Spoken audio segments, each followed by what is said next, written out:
मराठी भाषेला अभिजात दर्जा मिळाल्याच्या ऐतिहासिक घटनेच्या पार्श्वभूमीवर शरद क्रीडा व सांस्कृतिक प्रतिष्ठान, पुणे यांच्या वतीने मराठी भाषेला अभिजात दर्जा मिळाल्याबद्दल केंद्र सरकार, राज्य सरकार आणि समितीचे आभार या विषयावर आयोजित करण्यात आलेल्या राष्ट्रीय काव्यलेखन स्पर्धेचा बक्षीस वितरण समारंभ उत्साहपूर्ण आणि साहित्यिक वातावरणात पार पडला।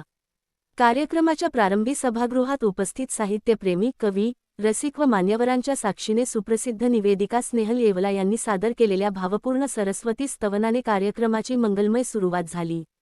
या राष्ट्रीय स्तरावरील स्पर्धेसाठी देशभरातून तब्बल 400 कविता प्राप्त झाल्या होत्या। त्यामधून 7 कवितांची प्रथम क्रमांकासाठी निवड करण्यात आली। या 7ही प्रथम क्रमांकांपैकी एक मानाचा प्रथम क्रमांक पुणे येथील प्रतिभाताई विभुते यांना प्राप्त झाला, ही विशेष कौतुकाची बाब ठरली। सर्व साहित्यिकांना एक सुंदर आणि सशक्त व्यासपीठ उपलब्ध करून देण्याचे महत्त्वपूर्ण कार्य शरद क्रीडा व सांस्कृतिक प्रतिष्ठान, पुणे यांच्या समिती सदस्य आदरणीय संदीप राक्षे सर आणि आदरणीय लक्ष्मीकांत खाबिया सर यांनी केले। त्यांच्या या साहित्यसेवेबद्दल उपस्थित सर्व साहित्यिकांनी मनःपूर्वक कृतज्ञता व्यक्त केली।